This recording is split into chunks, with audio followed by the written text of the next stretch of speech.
എടാ മുനീറെ, നമുക്ക് ബിരിയാണി കഴിക്കാൻ പോലെ നല്ല വിശപ്പുണ്ട്. നമ്മുടെ സെക്രട്ടറി സാർ ജംഗ്ഷനിലെ നല്ല കിടിലൻ ബിരിയാണി കട, അതായത് കുങ്കുമപ്പൂ ചേർത്ത ഒരു ബിരിയാണി കട ഉണ്ട്. അത് വെറൈറ്റി ആണ്. അല്ല, ഞാൻ കേരളത്തിൽ ഇതേപോലെ കേട്ടില്ല. കുങ്കുമപ്പൂ ചേർത്ത ഒരു ബിരിയാണി കട ഞാൻ കണ്ടില്ല. അവിടെ സ്പെഷ്യൽ ഹൈദരാബാദ് ബിരിയാണി ഉണ്ട്, തലശ്ശേരി ബിരിയാണി ഉണ്ട്. അങ്ങോട്ടൊക്കെ ഒന്ന് പോയാലോ? ഇപ്പൊ കഴിച്ചു നോക്കിട്ട് നമുക്കൊന്ന് റിവ്യൂ ചെയ്യാം. ഓക്കെ ഓക്കെ ആണോ? വിശപ്പുണ്ടോ?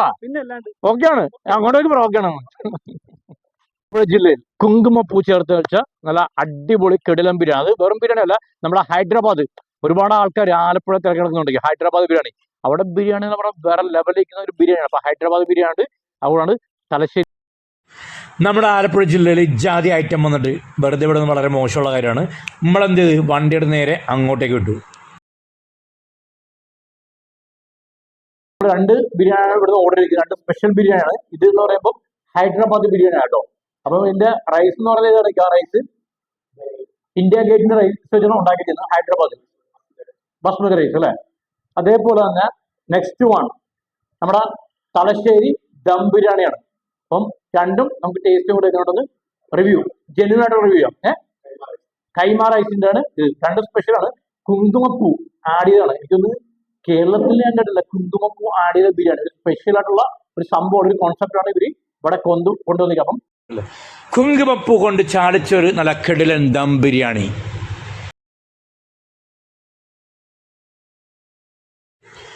ഈ ഒരു ഷോപ്പ് നിങ്ങൾ ആരും അറിയാതെ പോകരുത് എന്നൊരു നിർബന്ധമുള്ളതുകൊണ്ട് മാത്രമാണ് ഈ വീഡിയോ ചെയ്യുന്നത്. കാരണം അത്രമാത്രം ആൾക്കാർ ഇഷ്ടപ്പെടുന്ന ഒരു ബിരിയാണിയാണ് ഹൈദരാബാദ് ബിരിയാണിയും അതേപോലെ തന്നെ നമ്മുടെ തലശ്ശേരി ബിരിയാണിയും. ഇന്ത്യയിൽ മാത്രമല്ല, ലോകത്ത് തന്നെ ഹൈദരാബാദ് ബിരിയാണിക്ക് ഒരു പ്രത്യേക സ്ഥാനം തന്നെ ഉണ്ട്. കാരണം വെച്ചാൽ അത്രമാത്രം ആളുകൾ ഇഷ്ടപ്പെടുന്ന ഒരു ബിരിയാണിയാണ് ഹൈദരാബാദ് ബിരിയാണി. പിന്നെ തലശ്ശേരി ബിരിയാണി, നമ്മുടെ കേരളത്തിൻ്റെ സ്വന്തം തലശ്ശേരി ദം ബിരിയാണി, അതും ഇവിടെ അവൈലബിൾ ആണ്.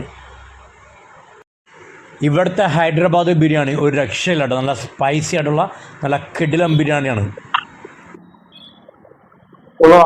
ഭക്ഷണം കഴിക്കുന്നത് അബ്വാബ് ഹൈദരാബാദ് ബിരിയാണി കഴിക്കുന്നത് നമ്മുടെ അനുഗ്രഹീത കലാകാരൻ ആലപ്പുഴ കലാഭവൻ സച്ചുവാണ്.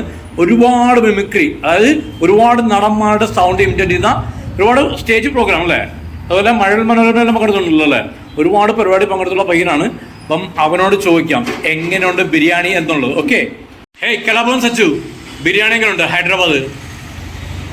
കേരളത്തിൽ ഹൈദരാബാദ് ബിരിയാണി ആദ്യമായി ആലപ്പുഴയിൽ വെച്ചിട്ടുണ്ട്. വളരെ വ്യത്യസ്തമായിട്ട് ഏറ്റവും വളരെ വ്യത്യസ്തമായ രുചി. കഴിക്കുമ്പോൾ വീണ്ടും വീണ്ടും രസമുള്ള പോലെ എല്ലാ ഇൻഗ്രീഡിയൻസും എല്ലാം അതേപോലെ. നമ്മുടെ കലാഭവൻ സച്ചു നമ്മുടെ ഉമ്മൻചാണ്ടി സാറിന്റെ സ്വരത്തിൽ ബിരിയാണി എങ്ങനെയുണ്ടെന്നുള്ള സത്യസന്ധമായ റിവ്യൂ ആണ് പറയാൻ പോകുന്നത്. എങ്ങനെയുണ്ട് സാറേ?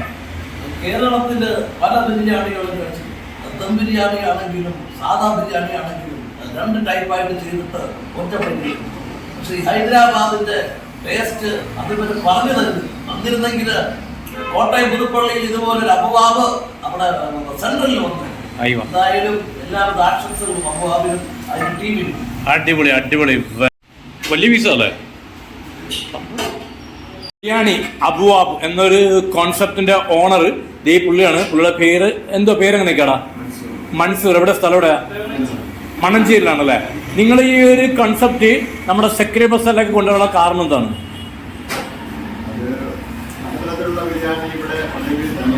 ഓക്കെ. യൂണിക് ടേസ്റ്റോട് കൂടിയ ഒരു ബിരിയാണി ഞാൻ കേട്ടില്ല. നാട്ടുകാർക്ക് നല്ല ഭക്ഷണം കൊടുക്കുക, നല്ല ടേസ്റ്റോട് കൂടി നല്ല ഭക്ഷണം കൊടുക്കുക. ഓക്കെ, നാട്ടുകാർക്ക് നല്ല നല്ല ഫുഡ് കൊടുക്കുക എന്നുള്ള കോൺസെപ്റ്റാണ് ഇക്ക കൊണ്ടുവന്നിരിക്കുന്നത്. എനിക്കൊന്ന് കേരളത്തിലുള്ള ഇന്ത്യയിലും ഇതുപോലെ എന്താ പറയാ, മറ്റേ അതിന്റെ പേരുന്നാണ് കുങ്കുമപ്പൂ ബിരിയാണി. ഞാൻ കേട്ടിട്ടില്ല കേട്ടോ, ഞാൻ അതാണ് കേൾക്കുന്നത്. അപ്പൊ ആ ഒരു ബോർഡിലെ വെറൈറ്റി കണ്ടുകൊണ്ടാണ് നേരത്തെ വന്നപ്പോൾ കട അടച്ചിട്ടിരിക്കുകയായിരുന്നു. അപ്പൊ ഇന്നലെയാണ് സ്റ്റാർട്ട് ചെയ്തത്.